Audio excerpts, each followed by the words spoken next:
ಈ ಬಂದಿರೋದು ಇದು ವಿಜಯಪುರ. ಕಾರಣ ಬಹಳ ಸರಳ. ಹೆಣ್ಣು ಮಗಳು ತನ್ನ ಕುಟುಂಬವನ್ನು ತಾನು ನಿಭಾಯಿಸಬೇಕು ಅನ್ನೋ ನಿರ್ಧಾರಕ್ಕೆ ಬಂದು ಬಿಟ್ಟರೆ, ನಾನು ನಿಮ್ಗೆ ಹೇಳ್ತಿರೋದು ಹೆಣ್ಣು ಮಗಳು, ನಾನು ಈ ಕೇಸು ಅಂತ ಹೇಳ್ತಿಲ್ಲ, ಜನರಲಿ ಹೇಳ್ತಾ ಇರೋದು. ಸಾಮಾನ್ಯವಾಗಿ ಹೆಣ್ಣು ಮಗಳೊಬ್ಬಳು ತನ್ನ ಕುಟುಂಬವನ್ನು ನಾನು ನಡೆಸ್ತೀನಿ ಅನ್ನೋಂಥ ಹಠ ಮತ್ತು ತೀರ್ಮಾನಕ್ಕೆ ಬಂದರೆ, ನನ್ನ ಪ್ರಕಾರದಲ್ಲಿ ಅದನ್ನು ನಿಲ್ಲಿಸಲಿಕ್ಕೆ ಯಾವನ ಕೈಲೂ ಸಾಧ್ಯ ಇಲ್ಲ. ಯಾವ ಪ್ರಮಾಣದಲ್ಲಿ ನಡೆಯುತ್ತೋ ಗೊತ್ತಿಲ್ಲ. ಆಕೆಯ ಕೆಲಸದಿಂದ ಕಾರ್ಯದಿಂದ ಕುಟುಂಬ ತುಂಬ ಅತ್ಯುನ್ನತ ಪರಿಸ್ಥಿತಿಗೆ ಹೋಗುತ್ತೆ, ಮಧ್ಯಮದಲ್ಲಿರಬಹುದು, ಕಡು ಬಡತನದಲ್ಲೂ ಜೀವನವನ್ನು ಸವಸ್ಬೋದು, ಯಾವುದೇ ಹಂತ ಇರಬಹುದು. ಆದರೆ ಅವಳು ಮಾತ್ರ ಬಿಡಲ್ಲ, ನಡೆಸ್ತಾಳೆ. ಈ ಗಟ್ಟಿ ತೀರ್ಮಾನವನ್ನು ಮಾಡಲಿಕ್ಕೆ ಗಂಡಸರ ಕೈಲಾಗಲ್ಲ. That's a problem. ಆ್ಯಕ್ಚುಲಿ ಅದು ಪ್ರಾಬ್ಲಮ್. ಅದು ಹೆಣ್ಣು ಮಕ್ಕಳಿಗಿರೋ ಸ್ಟೀಲ್ ಟೈಪಿನ ತೀರ್ಮಾನ ಗಂಡಸ್ರಿಗೆ ಬರಲ್ಲ. ಅದು ಕಷ್ಟಕ್ಕೆ ಬಂದಾಗ ತಗೊಳಕೊಂಡ್ಬಿಟ್ರೆ ಬೇಗ ಕುಸ್ತೋಗ್ಬಿಡುತ್ತೆ. ಅದು ಹೆಣ್ಮಕ್ಳು ಹಂಗಲ್ಲ. ನೀವು ಆಲೋಚನೆಯೂ ಮಾಡೋಕ್ಕಾಗದಿರೋ ಉದ್ಯೋಗಗಳನ್ನ ಹುಡುಕ್ಬಿಡ್ತಾರೆ ಅವ್ರುಗಳು. ಅವ್ರು ಕೇರೇ ಮಾಡಲ್ಲ ಅವ್ರುಗಳು. ಅಂದರೆ ನಾನೊಂದು ಮನೆಗೆ ಹೋಗಿ ಕೆಲಸ ಮಾಡಬಾರ್ದ, ದೇ ಡೋಂಟ್ ಕೇರ್. ನಾನು ಹೋಗಿ ಯಾವುದೋ ತೋಟದಲ್ಲಿ ಕೆಲಸ ಮಾಡ್ತೀನಾ, ನಾನು ಯಾರ್ದೋ ಮನೆಯಲ್ಲೋ ಒಂದು ಆಯಾ ಟೈಪ್ ಕೆಲಸ ಮಾಡಿಬಿಡ್ತೀನಾ, ಅಥವಾ ಒಂದು ಸಣ್ಣ ಬಿಸ್ನೆಸ್ ಮಾಡ್ತೀನಾ, ಕೇರೇ ಮಾಡಲ್ಲ ಅವ್ರು ಅದನ್ನು. ಅವ್ರದ್ದು ಹೋಲ್ ಐಡಿಯಾ ಏನಿರುತ್ತೆ ಅಂದರೆ I have to take care of the family ಅಷ್ಟೇ. That's a beauty. And normally 80% ಹೆಣ್ಣು ಮಕ್ಕಳು ಈ ತೀರ್ಮಾನಕ್ಕೆ ಬಂದಾಗ ಮನೆ ನಿರ್ವಹಣೆಯೂ ಬಿಡಲ್ಲ. 5ಕ್ಕೆ ಎದ್ದೋ ಎಲ್ಲ ಕೆಲಸ ಮಾಡಿಬಿಟ್ಟೋ ಅದಕ್ಕೆ ಹೋಗ್ತಾರೆ. That's A beauty. ಇಂಥ ಹೆಣ್ಣು ಮಕ್ಕಳ ತೀರ್ಮಾನಗಳಿಗೆ ನಾವು ಎನ್ಕರೇಜ್ ಮಾಡದೇ ಇದ್ದರೆ ಐ ಥಿಂಕ್ ಇಟ್ಸ್ ಅನ್ಫೇರ್. ಅದು ನನ್ನ ಪ್ರಕಾರ. ಈ ಕೇಸು ಹಾಗೇ ಇದ್ದಂಗಿದೆ. This is her decision to build her family.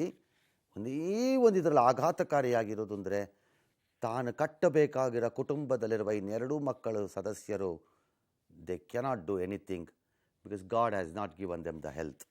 ಅವಕ್ಕೆ ಆರೋಗ್ಯ ಕೊಟ್ಟಿಲ್ಲ ದೇವರಷ್ಟೇ. ನೋಡಿ, ಇವರ ಹೆಸರು ಸುರೇಶ್ ರಾಥೋಡ, ಪತ್ನಿ ಸುನೀತಾ. ಇವರಿಗೆ 2 ಮಕ್ಕಳು, ವಿವೇಕ ಮತ್ತು ವೈಶಾಲಿ. ಸುರೇಶ್ ಕುಟುಂಬ ಸಮೇತ ಮಹಾರಾಷ್ಟ್ರದ ಡಾಬಾವೊಂದರಲ್ಲಿ ಕೆಲಸ ಮಾಡಿಕೊಂಡು ಜೀವನ ಸಾಗಿಸುತ್ತಿದ್ರು. ಆದರೆ ಕೊರೋನಾ ಲಾಕ್ಡೌನ್ ಹಿನ್ನೆಲೆ 2 ವರ್ಷದಿಂದ ವಿಜಯಪುರಕ್ಕೆ ಬಂದು ಜೀವನ ಸಾಗಿಸುತ್ತಿದ್ದಾರೆ. ಸದ್ಯ ನಗರದ ಲಕ್ಷ್ಮೀನಗರದಲ್ಲಿ ಬಾಡಿಗೆ ಮನೆಯೊಂದರಲ್ಲಿ ಸುರೇಶ್ ಕುಟುಂಬ ವಾಸವಿದೆ. ಇವರ 2 ಮಕ್ಕಳು ಕೂಡ ವಿಶೇಷ ಚೇತನರಾಗಿದ್ದು ನಡೆಯಲು ಬರಲ್ಲ, ಮಾತನಾಡಲು ಕೂಡ ಬರುವುದಿಲ್ಲ. 2 ಪ್ರತಿನಿತ್ಯದ ಕೆಲಸಗಳನ್ನು ಸುರೇಶ್ ಮತ್ತು ಸುನೀತಾ ಅವರೇ ನೋಡಿಕೊಳ್ಬೇಕು.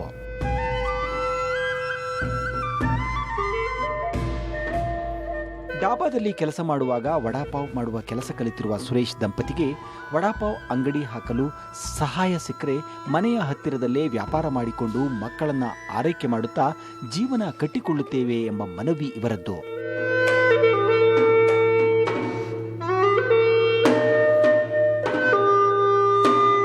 ವಡಾಪಾವ್ ಮಾರಿ ಬದುಕುತ್ತೇವೆ ಎಂಬ ಛಲ ಈ ದಂಪತಿಯನ್ನ ಪಬ್ಲಿಕ್ ಟಿವಿಯ ಬೆಳಕು ಕಾರ್ಯಕ್ರಮಕ್ಕೆ ಕರೆತಂದಿದೆ. ಈಗ ಅವರೆಲ್ಲಿದ್ದಾರೆ ನಿಮ್ಮ ಯಜಮಾನರು? ಅವರೇ ಬಿಜಾಪುರದಾಗ ಬಂದಿರಿ. ಓಕೆ, ನೀವೇನು ಮಾಡ್ತೀರಿ ಈಗ? ನಾವು ವಡಾಪಾವ್ ಮಾಡ್ತೀನಿ ರೀ ಮನೇಲಿ. ಹಾಂ ರೀ. ಅವರು ಮನ್ಯಾಗ ನಾ ಮಾಡಿ ಕೊಡ್ತೀನಿ ರೀ ಎಲ್ಲ ತಯಾರ, ಅವರು ಹೊರಗೆ ಇದು ಮಾಡ್ತಾರೆ, ಮಾಡ್ಕೊಂಬರ್ತಾರೆ. ಬಟ್ ಚಲೋ ಇದ್ದೀರಿ ಇಬ್ರು, ಆರಾಮ ಇದ್ದೀರಿ? ಹಾಂ ರೀ ಸರ್. ಇಬ್ಬರದು ಹೀಗೆ ಆಗಿದೆಯಾ? ಹಾಂ ರೀ ಸರ್. ಅವನಿಗೆ ಫಸ್ಟಲ್ಲಿ ಹಿಂಗೆ ಆದಮೇಲೆ ಇನ್ನೊಂದು ಮಗು ಬೇಡ ಅಂತ ಡಾಕ್ಟರ್ ಹೇಳಿಲ್ಲ? ಏನು ಹೇಳಿರಿ ಸರ್, ಚಲೋನೇ ಐತಿ ಅಂತ ಹೇಳಿ 2 ಸಲ ಕ್ಯಾನಿಂಗ್ ಮಾಡಿದ್ರಿ ನಾ. ಸೊ ನೀವೇನು ಅನ್ಕೊಂಡ್ರಿ ಇದೊಂದು ಹಿಂಗಾಗಿರುತ್ತೆ, ನೆಕ್ಸ್ಟ್ ಸರಿ ಹೋಗ್ಬೋದು ಅನ್ಕೊಂಡು ಮತ್ತೊಂದು ಆಯಿತು, ಅದು ಹಂಗೆ ಆಗೋಯ್ತಾ? ಹಾಂ ರೀ ಸರ್. ಅಲ್ಲಿಗೆ ನಿಲ್ತಾ ಆಮೇಲೆ ಮತ್ತೆ ಟ್ರೈ ಮಾಡಕ್ಕೆ ಹೋಗಿಲ್ಲ ತಾನೇ? ಇಲ್ರಿ ಸರ್. ಪ್ರಶಾಂತ್, ನೀವು? ಸರ್ ನಾ ಇವ್ರಿಗೆ ಅಂದರೆ ಒಂದು ಸಂಸ್ಥೆಯಿಂದ ನಾವು ಟೇಕ್ ಕೇರ್ ಮಾಡ್ತೇವೆ ಸರ್. ಅದೇ ನಂಗೆ ಗೊತ್ತಲ್ಲ, ನೀವು ಹಿಂದೇನು ನಮಗೆ. ಸರ್ ಹೌದು ಸರ್. ಈಗ ಈ ಮಗುನ ಅಂಗೈಯಲ್ಲಿ ತಂದಿದ್ದು ಮಗು ಸರ್. ಇದು 100% ಪ್ರಪೋನ್ ಲಾಸ್ ಮಗು. ಇವತ್ತು ಈ ಸ್ಟೇಜಿಗೆ ತೊಗೊಂಬಂದಿದ್ದೀವಿ ಸರ್. ಈಗ 6 ವರ್ಷ ಮಾತು ಬರ್ತಿರ್ಲಿಲ್ಲ ರೀ. ಇವಳು ಗಂಜಿ ಮೇಲೆ ಜೀವನ ನಡೆಸ್ತಿದ್ದಳು ರೀ. ಈಗೇನ ಸರ್, ಈಗ ಕುತ್ಕೊಂಡು ಊಟ ಮಾಡಿ ಮಾತಾಡೋ ಮಟ್ಟಿಗೆ ಮಗು ಬದಲಾವಣೆ ಆಗ್ಯದ ಸರ್. ಈಗ ಹಿಂಗೆ ನಡಿತಾಳ್ರಿ ಸರ್. ಈಗ ನಡಿತಾಳೆ, ಮಾತಾಡ್ತಾಳ್ರಿ ಸರ್. ಮಾತಾಡ್ತಾಳೆ, ಚಲೋ ಮಾತಾಡ್ತಾಳ. ನಿನ್ನ ಹೆಸರೇನ? ಖುಷಿ. ಖುಷಿ. ಶಾಲೆಗೆ ಹೋಗ್ತಿ? ಶಾಲೆಗೆ ಹೋಗ್ತಿ? ಚಲೋ ಇದೆ ಶಾಲೆ? ಚಲೋ ಇದೆಯಾ? ಏನು ಮಾಡ್ತೀಯಲ್ಲಿ ಶಾಲೆನಲ್ಲಿ ಬರೀತಿ? ಅವನನ್ನು ಕರಿ, ಅಣ್ಣನ್ನು ಬಾ ಅಂತ. ಬಾ ಶಾಲೆಗೆ ಬಾ ಅಂತ ಕರಿ, ಅವನನ್ನು ಕರಿ, ಅಣ್ಣನ ಕರಿ ಬಾ ಅಂತ. ಅಣ್ಣ ಬಾನ್ ಬಾ ಶಾಲೆಗೆ ಬಾ ಅಂತ ಕರಿ. ಬಟ್ ಅವ್ನಿಗೇನು ಗೊತ್ತಾಗಲ್ಲ. ಅವನಿಗೇನು ಗೊತ್ತಂಗಿಲ್ಲ ರೀ ಸರ್ ಏನೋ. ನೀವು ಗೊತ್ತಾಗ್ತೀರಾ? ಹಾಂ ರೀ. ಹೇಳಿ. ಈಗ ನಮ್ಮ ಉದ್ದೇಶ ಈ ಮಗು ಶಾಲೆಗೆ ಹೋಗ್ಬೇಕಂದ್ರೆ ತಾಯಿ ತಂದೆ ಕೂಡ ಒಂದು ಆರ್ಥಿಕವಾಗಿ ಒಂದು ಸ್ವಲ್ಪ ಸಬಲರಾದ್ರಂದ್ರೆ ಒಳ್ಳೆ ಶಿಕ್ಷಣ ಕೊಡಿಸ್ಬೋದು. ಅಂದ್ರೆ ನಮ್ಮ ಮೇಲೆ ಡಿಪೆಂಡ್ ಆಗಬಾರ್ದು ಅನ್ನೋ ಉದ್ದೇಶದಿಂದ. ಅಗ್ರೀಡ್. ಈಗೇನು ಮಾಡಬೇಕು? ಈಗ ಅವ್ರಿಗೆ ಒಂದು ಉದ್ಯೋಗ ಕೊಡೋ ವಿಚಾರದೊಳಗೆ ಸರ್, ಈಗ ಅವ್ರಿಗೆ ಏನಾದರೂ ವಡಾಪಾವ್ ಒಂದು ಅಂಗಡಿ ಮಾಡಿಕೊಟ್ವಿ ಅಂದ್ರೆ ಹಾಂ ರೀ ಸರ್. ಹಾಂ, ಅರ್ಥ ಆಯ್ತಾ? ಹಾಂ ರೀ ಸರ್. ನಾವು ಸಪೋರ್ಟ್ ಮಾಡ್ಕೋತೀವಿ. ಬಟ್ ನಾವು ನಮ್ಮ ಫ್ರೆಂಡನ್ನು ಒಬ್ಬರನ್ನ ಐಡೆಂಟಿಫೈ ಮಾಡ್ಕೊಂಡಿದ್ದೀವಿ. ನಾವಿಬ್ಬರು ಸೇರಿಸ್ಕೊಂಡು ಅದು ಏನು ಮಾಡಬೇಕು ಅದನ್ನು ಮಾಡಿಕೊಡೋಣ. ಡಾಕ್ಟರ್ ಬಾಬು ರಾಜೇಂದ್ರ ನಾಯಕ್ ನನ್ನ ಜೊತೆ ಇದ್ದಾರೆ. ನಮಸ್ಕಾರ ಡಾಕ್ಟ್ರೇ. ಸರ್ ನಮಸ್ಕಾರ. ಚೆನ್ನಾಗಿದೆ ಸರ್. ತಾವು ಆರಾಮಿದ್ದೀರಿ ಡಾಕ್ಟ್ರೇ? ಸರ್ ಆರಾಮಿದ್ದೀರಿ ಸರ್. ತಾವು ಆರಾಮಿದ್ದೀರಿ ಸರ್? ನಾ ಫಸ್ಟ್ ಕ್ಲಾಸ್ ಡಾಕ್ಟ್ರೇ. ನಿಮ್ಮದು ಕ್ಲಿನಿಕ್ಕಾ, ಹಾಸ್ಪಿಟ್ಲಾ, ಮಾಡ್ರನ್ ಮೆಡಿಸಿನ್ನಾ, ಆಯುರ್ವೇದನ, ಏನು? ಸರ್ ನಂದು ಶ್ರೀ ತುಳಸಿಗಿರೀಶ ಡಯಾಬಿಟೀಸ್ ಹಾಸ್ಪಿಟಲ್ ಇದೆ sir. Okay. Dedicated to diabetes treatment. It's a modern hospital. We have got one hospital in Bagalkot and other in Bijapur sir. ಹೌದಾ?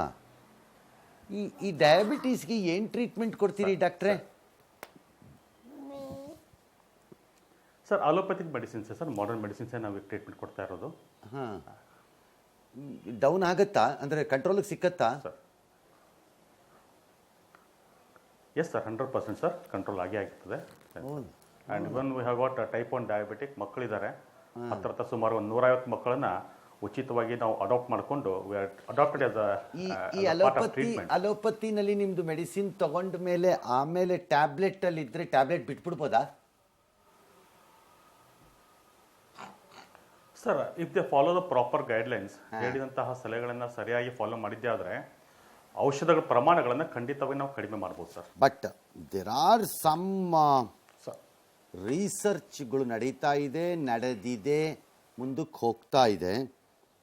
Can we alter the very production of certain things in human body by a procedure ಮೂಲಕ ಆಗತ್ತಾ ಅನ್ನೋದನ್ನ ಮಾಡ್ತಾ ಇದ್ದಾರೆ ಭಾಳ ಕಡೆ.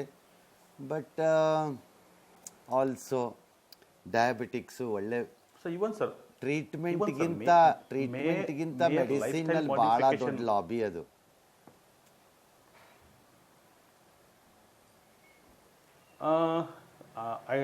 I can sir, 50% I'll accept you, to whatever you told, but we have to take initiative from the school life only. Correct. ಮಕ್ಕಳಿಂದ ನಾವು ಆ ಲೈಫ್ ಸ್ಟೈಲ್ ಮಾಡಿಫಿಕೇಶನ್ ಮಾಡ್ತಾ ಹೋಗಿ, if the government wishes and wills, they should ban first the junk foods. ಈ cold drinks, pizza, ಈ school surrounding ಮಾರಾಟ ಮಾಡ್ತೀವಿ sir. First government ಇದನ್ನು ಬ್ಯಾನ್ ಮಾಡಬೇಕು. ಬ್ಯಾನ್ ಮಾಡಿದಾಗ ಮಾತ್ರ ಯಾವ ರೀತಿಯಿಂದ ಆರೋಗ್ಯದಿಂದ ದೇಶಕ್ಕೆ ಆರ್ಥಿಕ ಹೊರೆ ಆಗ್ತಾಯಿದೋ ಆ ಆರ್ಥಿಕ ಹೊರೆಯನ್ನು ಖಂಡಿತವಾಗಿಯೂ ನಾವು ಕಡಿಮೆ ಮಾಡ್ಬೋದು sir. To the tune of ಮಾಡಲ್ಲ ಡಾಕ್ಟ್ರೇ, ಮಾಡಲ್ಲ. ಇತ್ತಿತ್ತಲಾಗಿ ಆಲ್ ರೈಟ್. ಈಗ ನಮ್ಮ ಮೇಡಮ್ಗೆ ನಮ್ಮ ಕೈಲಿ ಆಗಿದ್ದನ್ನ ಖಂಡಿತವಾಗಿ ಸರ್ ಅದು ಏನು ಮಾಡಬೇಕು ಅಂತ ನಾವು ಪ್ಲಾನ್ ಮಾಡಿ ಹೇಳ್ತೀವಿ. And well we will always support such good causes. Always ಡಾಕ್ಟ್ರೆ. I am so happy I met somebody rural ಸೈಡ್ಲಿ ಡಯಾಬಿಟಿಕ್ ಕೇರ್ ತಗೋತಿದ್ದಾರೆ ಅಂತಂದರೆ ಸಂತೋಷ ಆಗುತ್ತೆ. ಅದಕ್ಕಿಂತ ಇನ್ನೇನು ಬೇಕು ಹೇಳಿ? ಅರ್ಬನ್ ಏರಿಯಾ ಬಿಡಿ, 1000 ಜನ ಇರ್ತಾರೆ ಅದಕ್ಕೆ. ಸೊ ತಾವು ತೀರ್ಮಾನ ಮಾಡ್ಕೊಂಡು ರೆಡಿ ಮಾಡ್ಕೊಳ್ಳಿ. ಅವ್ರಿಗೇನು ಬೇಕು ನಾನು ತೀರ್ಮಾನ ಮಾಡ್ಕೊಂಡು ನಿಮ್ಗೆ ತಿಳಿಸ್ತೀನಿ ಅದನ್ನು. Certainly, sir. Whatever, sir. Whatever is yeah. there with Thank you. Thank you, doctor. So nice of you. Kadita. Thank you, sir. Thanks a lot, sir. ಈಗ ಅದಕ್ಕೆ ಏನಾಗಬೇಕು ಎಕ್ಸಾಕ್ಟ್ಲಿ ಸರ್? ಈಗ ಅಂದ್ರೆ ಒಂದು ತಳ್ಳು ಗಾಡಿ ನಾವು ವ್ಯವಸ್ಥೆ ಮಾಡಿಕೊಟ್ಟಿವಿ ಸರ್. ಈಗ ಮನೆಯನ್ನು ತಯಾರು ಮಾಡಿ ಹೋಗಿ ಮಾರ್ಕೊಂಡು ಬರ್ತಾ ಇದ್ದಾರೆ ಸರ್ ಅವ್ರಿಗೆ. ಈಗ ಒಂದೇ ಕಡೆ ಸ್ಟ್ರಕ್ಚರ್ ಮಾಡಿ ಜನ ಬಂದು ತೊಗೊಳಕ್ಕೆ ಫ್ರೆಶ್ ಕೊಂಡ್ಕೊಳಕ್ಕೆ ಪರ್ಮನೆಂಟ್ ಅಂಗಡಿ ಅಂಗಡಿ ಒಂದು ಸ್ಟೀಲ್ದು ಬಾಕ್ಸ್ ಟೈಪ್ ಬರುತ್ತೆ. ಜಾಗ ಇದೆಯಾ? ಇದೆ sir, road side sir. Road ಸೈಡಲ್ಲಿ ಎಲ್ಲಿ ಇಟ್ಕೋಬೋದು ಜಾಗ? ಇಟ್ಕೋಬೋದು ಸರ್. ಹ್ಞೂ ಸರ್. ಅದನ್ನು ನನ್ನ ಹುಡುಗರಿಗೆ ಹೇಳಿ ಪ್ಲ್ಯಾನ್ ಮಾಡಿಸೋಣ. ಹ್ಞೂ ಸರ್. ನೀವು ಒಂಚೂರು ಪ್ಲ್ಯಾನ್ ಮಾಡ್ಕೊಳ್ಳಿ. ಹ್ಞೂ ಸರ್. ಅದು ಹೇಗೆ ಬೇಕು ಏನು ಅಂತ ಡಿಸೈಡ್ ಮಾಡ್ಕೊಳ್ಳಿ. ಹ್ಞೂ ಸರ್. ನಾನು ಅವ್ರಿಗೆ ಹೇಳ್ಬಿಟ್ಟು ಮಾಡಿಸ್ತೀನಿ. ಹಾಂ ಸರ್. ಅವ್ರಿಗೇನಾದ್ರು ಶಾರ್ಟೇಜ್ ಬಂದರೆ ನಾನು ಮಾಡಿಸ್ಕೊಡ್ತೀನಿ. ಹಾಂ sir. Okay, will do it. Yes sir. ಎಂದಿನಂತೆ thank you. Thank you sir. ಕುಟುಂಬನ ತಾವು ಸಹಾಯ ಮಾಡಿದ್ದೀರಿ. ಚೆನ್ನಾಗಿ ನೋಡ್ಕೊಮ್ಮ ಮಕ್ಕಳನ್ನ, ಹಾಂ ರೀ ಸರ್. ಗೊತ್ತಾಯ್ತಾ?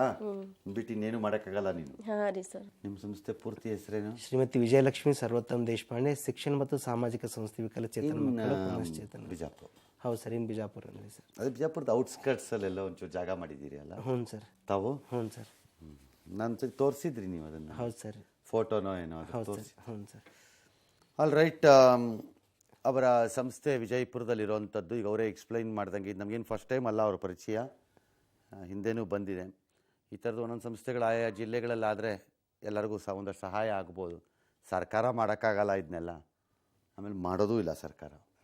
ನಮ್ಮ ಕೈಯಿಂದ ಏನಾಗಬೇಕೋ ಅದನ್ನು ಟ್ರೈ ಮಾಡೋಣ, ಮಾಡಿಕೊಡೋಣ ಸಂಸ್ಥೆಗೆ. ಆಯಿತಾ? ದೇವ್ರು ಒಳ್ಳೇದು ಮಾಡಲಿ. God bless you. Thank you.